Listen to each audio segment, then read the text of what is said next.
Get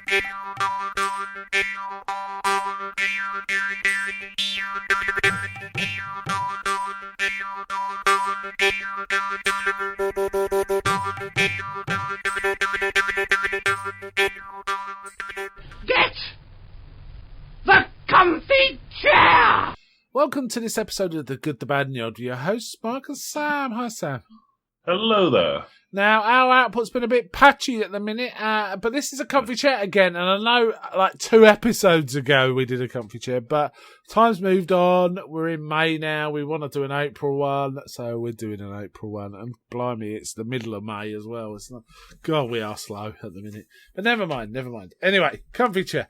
Right, my first one is, in my opinion, a straight good, bad and odd.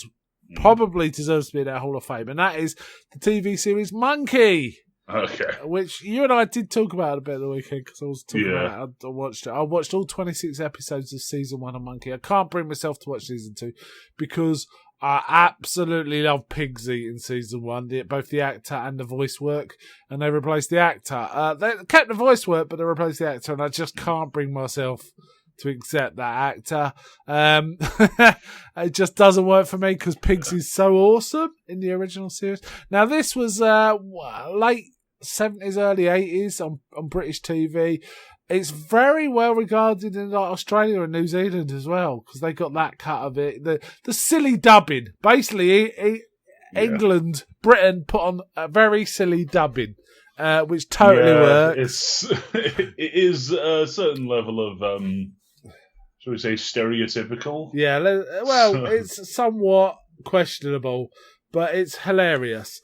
And it's also full of ridiculous double entendres and silly phrases and stuff like that.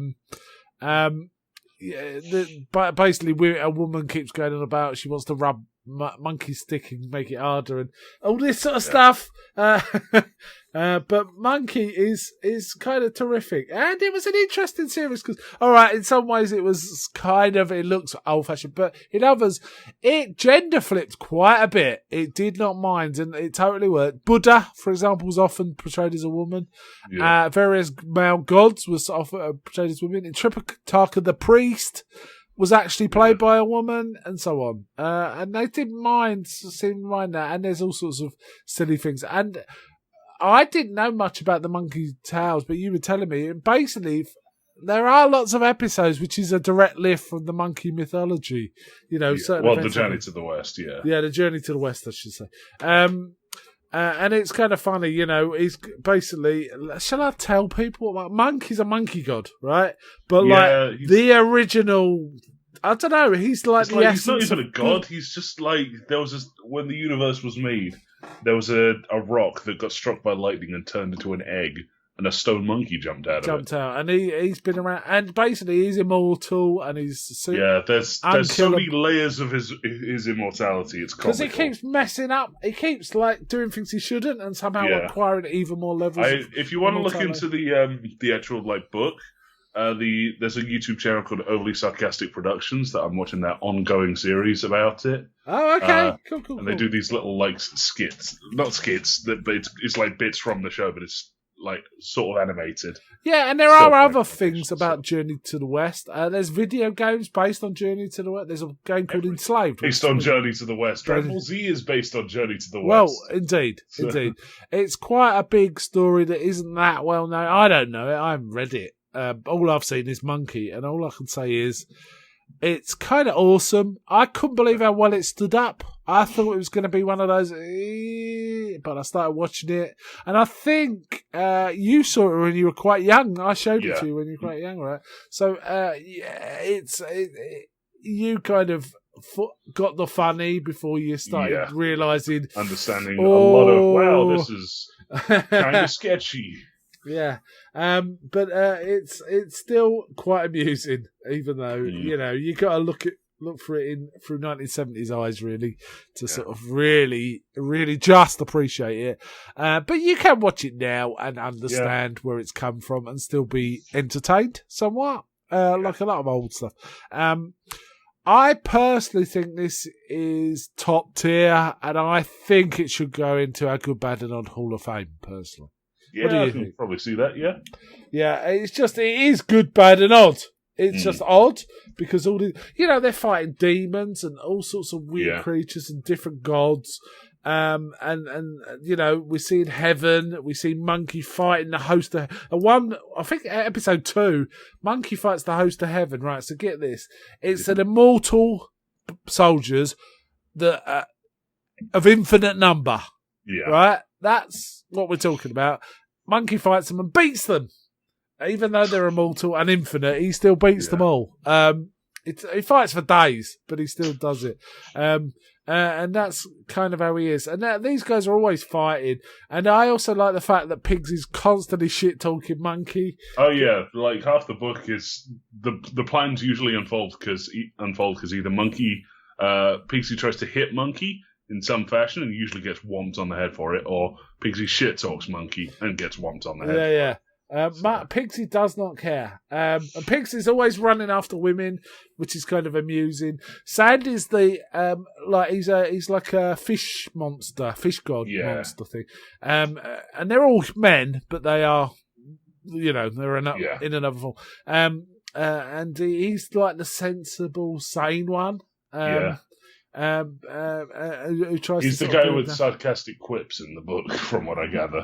He's basically just the straight man, and then something completely insane happens, like, to cite one, Pigsy and Tripitaka drink water from the Kingdom of Women and become pregnant. Yeah. And Sandy's only comment is, when they're going nuts about it, is, well, expecting mothers shouldn't really worry. So let's let Monkey sort this out. Monkey thought it was hilarious. Monkey's losing his mind. Yeah. I think it's really funny. And basically it's quite a dynamic, colourful, fun show. And it's got a moral. A lot of the episodes got about, forgiveness and love and stuff like that, even though they're beating everyone up. There's always a kind of slightly redemptive attitude, but it is kind of interesting how this nonsense permeates all this kind of Buddhist sort of enlightenment stuff, and these weird blokes are just fighting everyone all the way through and moaning about the journey and sort of saying, well, can't we just fly there?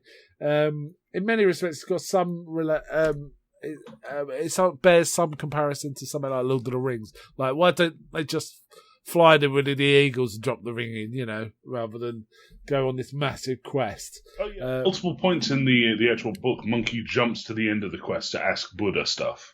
Yeah. So. There's a lot of talking to Buddha. Monkey's and he shit talks Buddha as well sometimes. Oh yeah, Monkey pees up Buddha's finger. Yeah, so. Buddha doesn't seem to mind Monkey that much, though. I think he recognises the vitality in Monkey, something like that. Anyway, Monkey TV show. Yeah, really, really solid show. I might go back and watch another show that was on about the same time, which is much more serious, but also kind of goofy in many ways, called The Water Margin, which was the first taste we got of sort of Japanese TV, dubbed and broadcast here, but it gave us kids the ability to watch, or teenagers, I should say, watch martial arts on the telly. Basically, Monkey's a much more light-hearted version of it all, whereas Water Margin there was a lot more blood and death and really aggressive fight, and all these fighters had their own different weapons and skills too, so that was kind of interesting.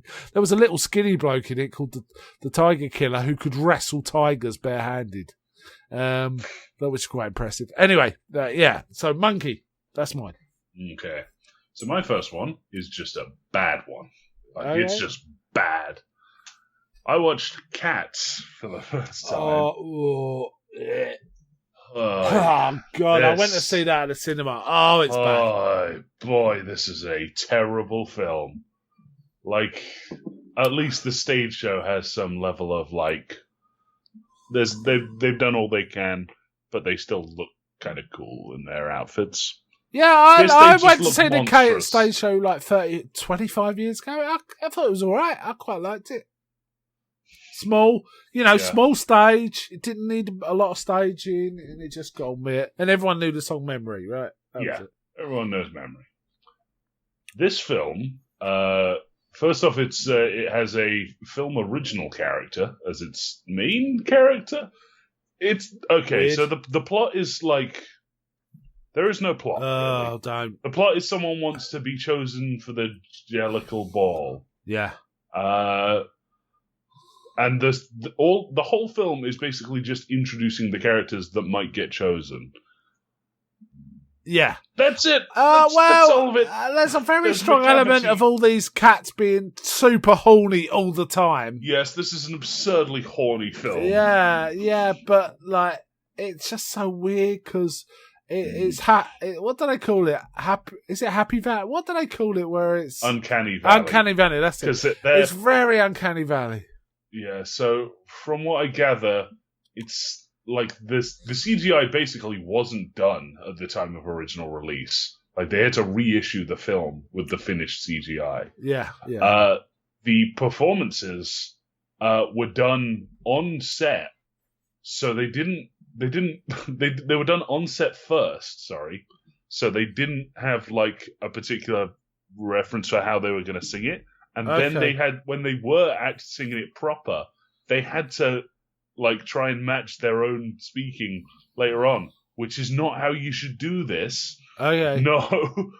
How should you do it? Have it playing in the background and lip sync? You should do the proper recording and then have that playing for a reference. When they're acting. That makes it real difficult, doesn't it? But if they're if they're having to do the singing for the first time, they're not going to like remember that come time to record like proper recording. No. And several points it's just really awkward because they do like the not singing to the music. For like it's just atrocious. Like it's just atrocious. Several times they just like throw a character basically through a scene with a song. And it's just like, oh, this is Scrimble, the fucking railway cat. And it's like, and he's gone. And that's that. That's all we see about him. Okay. Yeah. I have to say, was there anything you liked about it? Because there's a couple of things I kind of liked. Ian McKellen's performance and what's her name singing Memories. Jennifer Hudson. Yeah, I felt the only point in the film did it feel like a watchable film for me. There was two really. Ian McKellen just standing on the stage talking. That totally worked. Ian McKellen can do that, right? Because it's one of the few bits where it's like they're not just throwing made-up words at you. But weirdly, though, before he did that on the stage, he was acting like he was a drama school student rather than an actor. It was so weird. But then when he got on the stage and did his monologue, he switched it on proper. And it was proper, watch a good actor on a stage. But he was like doing really weird, goofy, silly things all the way up to that. Yeah. I quite like Rebel Wilson anyway, so her stuff made me laugh. Even though it was so weird, she was so torturing, grotesque. Torturing at little animals. And and like the size of the mice was like the size of an actual mouse compared to a human, not compared to a cat. Yeah. Yeah, they were tiny little things. And then they were just like kids in weird costumes. She was just eating. Where the CG still hadn't been finished, clearly. So that was interesting. Then she kept eating them, and then she skinned herself at one point, and there was like a suit underneath, and that came back because it was apparently plot relevant. So we call that a Chekhov's gun. Wow, for some reason. Weird. Fucking. But I mean, Judi Dench can't sing. That was bad. Yeah. They should have got an actress who could sing, or have someone else sing that one. I quite like Jennifer Hudson as a singer, but she had a snotty nose, and it kind of. But straight out bad was Ray Winston. I mean, comically bad was Ray Winston, and James Corden too. Really, I like Idris Elba. I like because they introduce him as like, oh yeah, this is what's his name in Growl Tiger. Like he's the toughest cat, and he sings about 2 lines, and then it cuts away. Yeah, so good. I'm Growl Tiger. I'm the tough cat. God. It's like, okay. That's it. That's his speaking role in the film. That's it. Yeah. And it was still bad, though. Yeah. I think. It was atrocious. Anyway, It just sort of lurks in the back of scenes for the rest of it. Cats, I can't believe I went to see it at cinema. I had a massive headache afterwards. But I was kind of laughing a lot because it was so awful. I have to say. And they just kept saying words like you're supposed to know. It's like, oh yeah, this is Jellicle. Jellicles are nice. They're not mean. It's like, what's a Jellicle? Stop. And then they throw it in. It's like, oh yeah, this is a Gumby cat. It's like, is that different from a Jellicle, or is that something they can be as well, or what? Yeah. Oh, I feel like I'm starting to gag now talking about this. And then one guy walks in. It's like, oh yeah, I'm a train cat, and it's like, what does that mean? Like, what's a train cat? Yeah, it's ridiculous. Yeah, it's so bad, so bad. I can't, Yeah. And you think about these films, they say, oh no, we were not releasing it because it's not very good. It's like, how did Cats get past that bar? Because I presume they had so much money. I did see probably one of the best things I saw. It's like, okay, I can understand a bad book. Like, one person is working on it. Like, that one person could be working on this. That's that. I can understand a bad song. One person may be working on this. How do you mess up a bad film? There are so many people involved that could have said no. Yeah, I think it comes down to the director. Yeah, it was right. So when you're not the director and you could see it being totally derailed, what do? You shut your mouth because you're not responsible, right? Yeah. I guess. And you've got a job. I guess is that. It's good to see that this guy has not worked since this. It's a shame. Did he do something decent? He did Les Mis. And the Speech. Yeah, that wasn't good either. Okay, all right, okay. All right then. Okay. All right then. So my next one is straight up old school good film. Bit of a classic. Everyone in Britain's probably seen it multiple times. But it was just on after the coronation, and I felt like watching it. The Italian Job. Oh, yeah. The 60s one, not the remake. Yeah, not the Stallone one. Oh, my God, this is a fun film. But it is as shallow as a puddle. There is absolutely nothing going on apart from comedy. We're going to steal stuff. It's the classic comedy caper. I mean, there were kind of comedy capers before it. Lavender Hill Mob, for example. But it is such a classic 60s. Michael Caine just being Michael Caine. It's probably the most Michael Caine he ever is. It's like, I don't think his accent ever gets stronger. No. It's just the funny thing, it's just full of one line, it's things like, right, this is the democracy, which means you all do what I say. And things like that. It's just coming out with lines left, right, and centre. He's got flash car. The minis never look better. The minis absolutely never look better. And it's just totally goofy. They've got Benny Hill as like the computer boffin who likes big women, and they're just I forgot about that. Yeah, they just how these. Numpties pull off such a heist is amazing. I mean, basically, they just drag a truck into a thing and unload it into minis and drive off, right? Well, under the mafia's nose as well, and it's hilarious. And it's so weird because this film apparently showed us a double bill with, I think it was something like Don't Look Now, which is a grim horror movie. And it seems such a weird pairing of films. I could be wrong there. That doesn't sound right because they came out like 3 or 4 years apart. But I do remember reading it came out with Don't Look Now. It was like, that's odd. But it is such a fun, extremely British film. I don't know if it travels at all. But it's just that, it's that 60s confidence. We had that confidence against in the 80s. But there was something brash and confident. London was the centre of things at this time as well. With Carnaby Street and the Beatles, and and everything going on. London was the place, and this they got that vibe in this film, even though it was made a little after that particular high point. But Michael Caine's just to me, it feels like there's. Michael Caine, in 3 of his films around this era, he kind of embodies the 3 phases of masculinity in somewhat. I don't want to get too deep, but essentially, Alfie's like the toxic masculinity around women. Like, he can't relate to them, but he just uses them as objects, pretty much. There's this guy just doing, being a cheeky chappy kind of thing. And then if you get on a bit later, we got Get Carter, where it's just psycho. It's a man's psychopathy, and I find it kind of interesting. I think someone could do a study on that.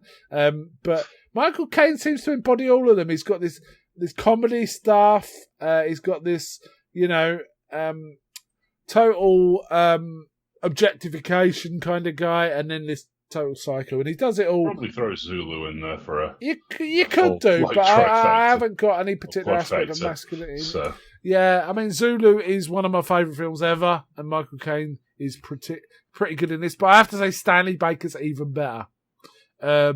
He is really good. Anyway, yeah. So the Italian Job, that was really fun. But over to you. Okay. Yeah, my next one is actually an expansion for a game I've probably already talked about. Total War Warhammer 3.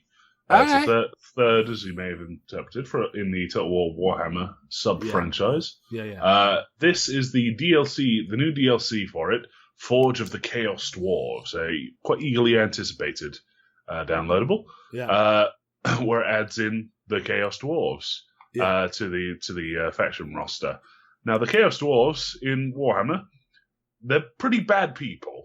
Like, they kind of own the market on slaves in the setting. They're slavers, are they? Yeah, there's like two big slavery factions. One's the Dark Elves who are already in and have their slavery mechanic. Now the Chaos Dwarves have come in, and they can't have overlapping mechanic names, so they can't have two different mechanics called slavery. So the Chaos Dwarves get laborers, and that's how it's termed in all of the trailers. It's like, and the playthrough sort of guides. It's like, you'll go and get some more laborers. Laborers doesn't intimate slavery, though, does it? No. The way they say it in everything, it's like, so I've prepped my character here, and we're going to go set up to the transfer of some laborers every time. And this is Creative Assembly's videos. They phrase it like that. That's otherwise, weird. They could have thought of a better name, really. But no, I like it as a fun, goofy thing. So they otherwise, it's a really fun little thing. You got dwarves that are slowly turning to stone because they're forcing their bodies to use magic, and they're not supposed to be. Okay. You've got some demons bound into armor, stuff like that. It's all really fun. So it's like a god game, right? So you're looking overseeing battlefields and stuff. Turn-based strategy on like a world map. Yeah. But when two armies bump into each other, it becomes a really quite strategically intensive real time. Okay. Cool. Yeah, it's really fun. I need to try Total War again sometime. I tried it once, didn't like it, but I think I had it set up wrong. That was my feeling. It just didn't feel right at all for me. Okay. So that was Total War Hammer. Is that what it's called? Total War Warhammer. What a clumsy name. Yeah. Warhammer 3. Right? Yeah. Okay. Yeah. So my next one is a couple of movies. They're actually the first two movies in a very famous trilogy, in fact. And that is Night of the Living Dead and Dawn of the Dead. I've been wanting to watch Night of the Living Dead again for a while because I've got a board game based on Night of the Living Dead, Zombicide war game, and I felt the game was really well designed to mimic the scenes from the film, but I hadn't seen the film in so long I wasn't entirely sure. So I thought, I'll watch the film again just to get the vibe. Watched it again. Honestly, forgot about the game within 10 minutes. It's a really good film, Night of the Living Dead. I'd forgotten how good it is. It's relentless. It's world building, that whole different zombies didn't eat people before this film. And it's black and white, it's stark, it looks good. The lead character's really interesting. It's a black fella called Dwayne Jones. But there's nothing in the script to indicate race whatsoever. George Romero is often credited with being very progressive on this, and his view was, he was the best actor who came to casting. That's why he got the job. It's nothing to do with his colour. Which is even more progressive in many ways, when you think about it. And it's a bit like, I think, Ridley Scott gets credit for Ripley being the first kind of female action hero. And he was like, well, Ripley was written as a man, but she was the best in casting, so, fair enough. Night of the Living Dead really... Have you seen Night of the Living Dead? I think I have, yeah. It's on Prime if you fancy it, and it's quite a good looking copy because there's a lot of ropey copies because I didn't do the copyright properly, so loads of people. Yeah, I've seen Night of the Living Dead. It's the sequels I've not seen. Yeah, well, Day of the Dead is Dawn of the Dead was made 8 years later, 76 I think, and it's essentially a few people from a TV crew who know something bad, everything's going wrong, but they got a helicopter, but a couple of soldiers or National Guardsmen come with them, and they essentially realise they land at a mall for supplies, but realise they can have the whole place to themselves if they carefully pick out the zombies, lock the doors, put lorries in front of the doors, and they become like kings and queen. It's basically three men and a woman.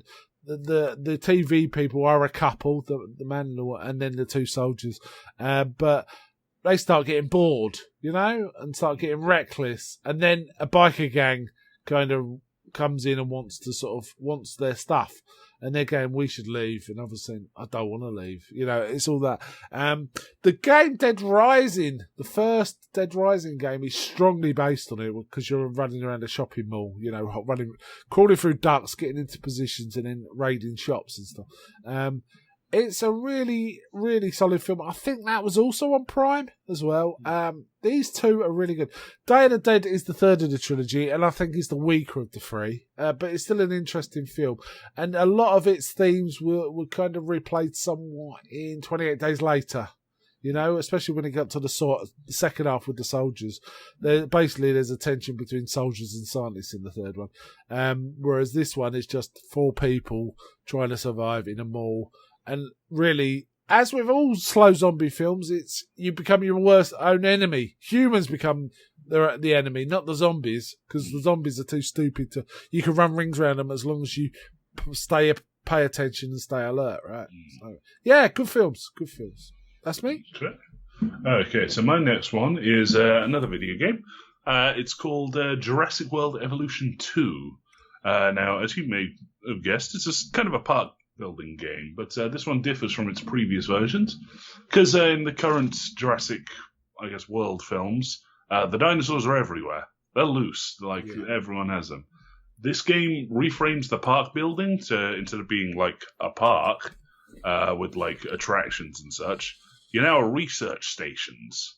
Okay. So now you're a lot more involved in dinosaur capture, not just cloning again, and If the dinosaurs get out, you got to get in the helicopter and go and tranquilize them. You can't just say, "Hey, do this thing." You have to go and target them manually. Yeah, But yeah, it's so far a pretty good one. What I'm liking is all the advisors from the previous game have shown up. Like you had different advisors, and you do like essentially quests for them to get more stuff related to their thing. So it's like security, science, and entertainment. They've all shown up, and they're all really sketchy. Like they're like the main character, the new character's like, "Hey, so why are we shipping dinosaurs off to this undisclosed location?" And the advisor's like, "Don't worry about that. Don't question our methods. We're doing the best for the dinosaurs, don't you know?" It's like, sure. Right. Yes, right.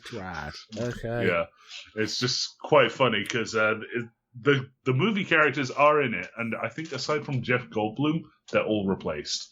Okay. So they're all not very good replacements. So Jeff Goldblum's doing voice work on, is he? Yeah. That helps. Yeah, it's kind of funny because it's like in the previous game, like whenever you like rolled out a new dinosaur, he'd have some sort of snarky comment about it. And he's like if you roll out the Indomitus, the like mutant dinosaur from the original Jurassic World, he's like, didn't we see how this went last time? Yeah. Like, why would you make another one? Yeah. The first time you unpack a dinosaur, all the the commentary crew is like, "Oh man, wow, this is a really big moment." It's like, yeah, it's really big, but eventually that's the running and the screaming. Yeah. It's like he just does not want any part of it in universe. but he clearly does enjoy doing it because he keeps coming back to do these. Bit of relish, right? Yeah. Bit of relish. Is it a PC game? PC game. I think it is on consoles as well, but it's a park builder, so it's it plays best on PC. Yeah, so. Mouse and keyboard sorts that sort of game better, doesn't it? Okay, my next one is an old classic film that I never saw. I've always fancied watching it, never got around to, and I finally watched it. It's called Gaslight, if that helps. And essentially, the term gaslighting comes from this film. It's an old, I think, 40s film where Ingrid Bergman meets this guy. Her aunt gets murdered when she's young. She goes away, but she falls for this guy. Kind of does a whirlwind romance.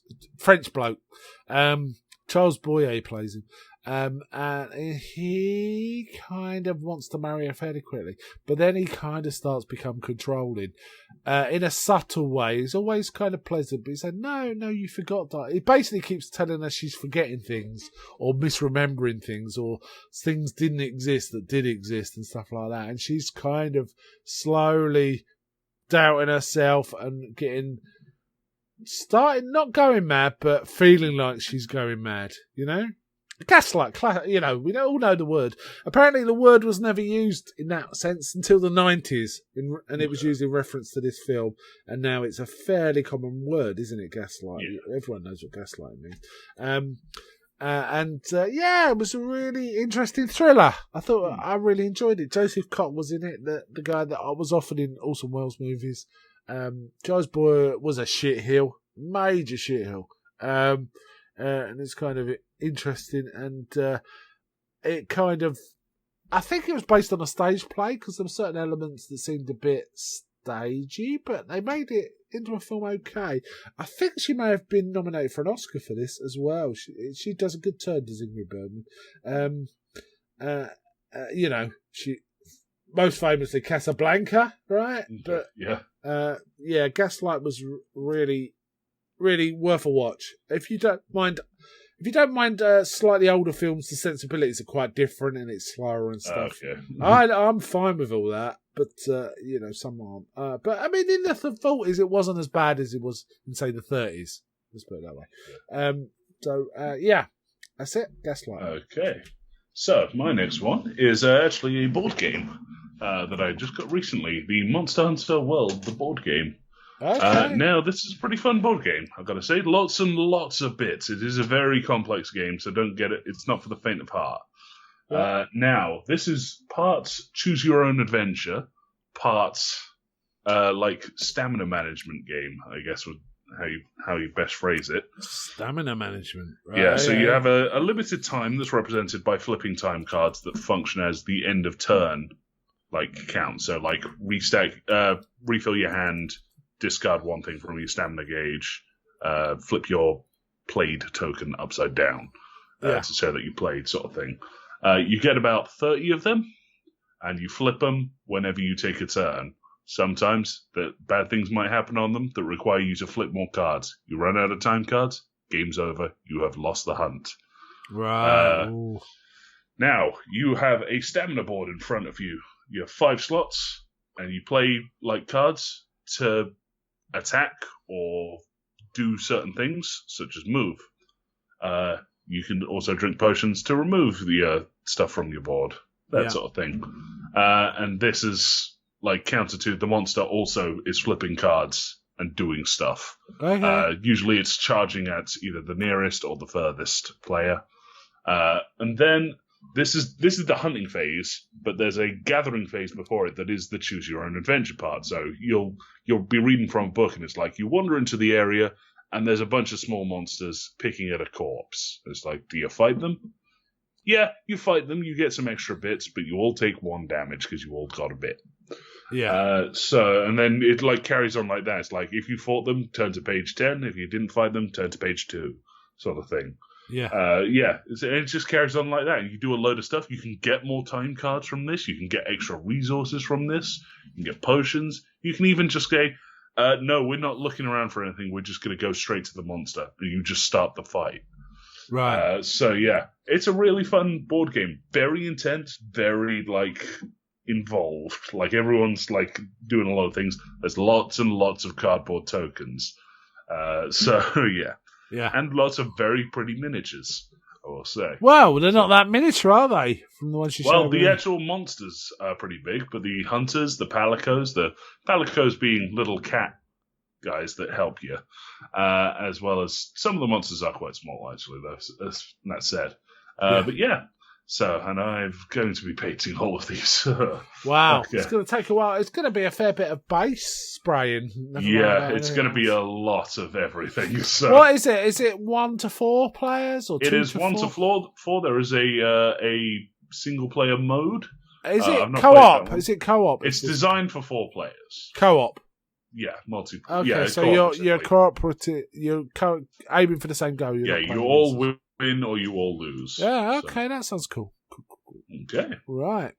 This is my last one. It's a game. It's DMZ, which is the new Call of Duty Modern Warfare 2 variant. I mean, there's various variants. There's Warzone and there's Plunder and there's multiplayer, but there's also DMZ. DMZ, I'm really enjoying a lot. I've played Call of Duty for quite some time now. I do like it. I'm not great, but I do put a lot of hours. But I like DMZ because it's not just trying to kill other players. In fact, I avoid that in the main. I only kill other players when I have to, really.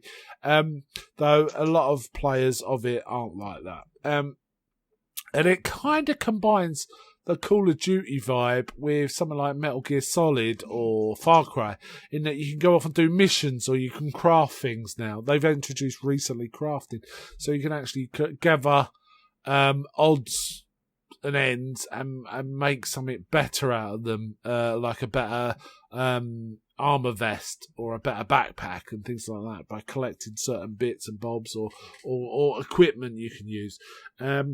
And you've got like 20 odd minutes to 25 minutes, say, if you're going on a big map, to do what you want to do. But you can exfil anytime, i.e. call in a helicopter and leave with whatever you've done before you get killed.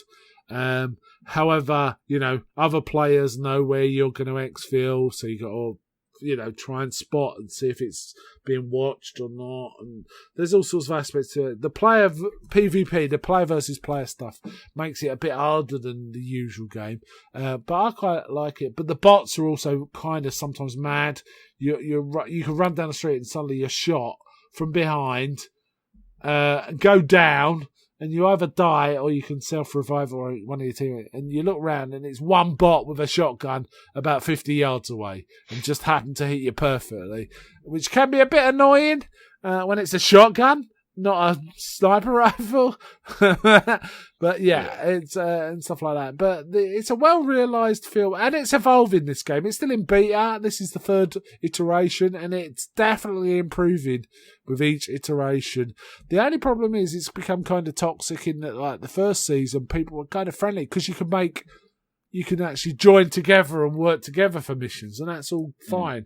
But I've noticed it getting more and more toxic in that there are literally teams of 6 people. You're only supposed to be in teams of 3, but somehow people join up straight away and spend the whole game just hunting other players rather than doing missions. Presumably they've done all the missions they want to, so now they just hunt other players, which is not great because all the other players are there trying to do missions. So, I mean, we call them Warzone rejects because they're obviously too scared to actually go into a game where people fight back. Do you know what I mean? Yeah. But otherwise, I really like this mode. I think it's a lot of fun, and they've introduced a new map as well. So you can basically play 25 minutes on the main area and choose to go into a special complex, which is an entirely different match, and play another half an hour. You can spend 1 hour on a game now instead of 25 minutes if you want to, by just going into this entirely different area and then doing the missions there. So it's kind of interesting. Kind of an interesting game. Do like it. It's on PC. Oh, I think it's on Xbox and PlayStation. Well, it is on Xbox and PlayStation as well, but I play on PC. That's me. Okay, so my last one is it's a newly released video game called Legend of Zelda: Tears of the Kingdom. Oh, they advertised this heavily, didn't they? Yeah, this is a very long-awaited game, considering it is a sequel to a game that came out in 2017, I think it was. Wow, I didn't realise the first one had come out so long ago, because that one's been held as like the best Switch game forever, 2017. Yeah, it's a really Breath of the Wild is a really, really good game. I highly recommend it to anyone that has a Switch. Tears of the Kingdom completely blows it out of the water. It's better, is it? It's so much better. I saw you. I watched you do a little gameplay over the weekend, and it looked really nice. The animation style looked really nice. It's amazing because, okay, I'm going to be frank, because some of this is someone I'm going to say is in the advertising, so I'm not really considering it a spoiler. Part of the game takes place on Sky Islands. Okay. There is no loading screen between jumping off of the Sky Islands and hitting the ground. That's amazing. They have essentially doubled the size of the map. And the map was already massive, and there's no loading screens. Wow. How have they done that? I have no idea. They have optimized the hell out of the Switch. There's more. There's some stuff I'm not going to talk about, because you're just going to have to play the game. Yeah. But the premise is that Link, once again, has woken up in the middle of nowhere. He's no idea what's going on. It's all a bit Day of the Triffids or 28 Days Later, isn't it? Link. Okay, so the previous game got made fun of because it basically had the same opening as Doom. In this, like, you just wake up, get a weapon, go to town, like. That's it. That's the. And what's wrong with that, may I ask? Yeah, but this one is like, it's got the previous story. It's like stuff happened in the previous game. Like, people were saved. Yeah. Where are they? Yeah. And it's a whole thing of like, you're not just discovering the area, you're rediscovering. So you'll bump into someone and you'll be like, "Oh, this is you from the previous game. You're the wandering NPC that I keep bumping into. You're like this guy. We were like, you were like good friends." And they'll be like, "Oh man, I haven't seen you in ages." Okay, yeah, let's hang out. Yeah. It's like a lot of fun stuff. Like, but yeah, I play this game. Please, dear God, play this game. Yeah. Like, I cannot recommend it highly enough. Cool. Yeah, it sounds good. Sounds good. Yeah. Okay. Right, I think that winds up our comfy share. Let's have a think. I think our next movie is Hammer. We're going back to Hammer. And I think we got a dinosaur-y one, but I can't remember now. But our next one will be a Hammer film. So until then, bye from me. Bye.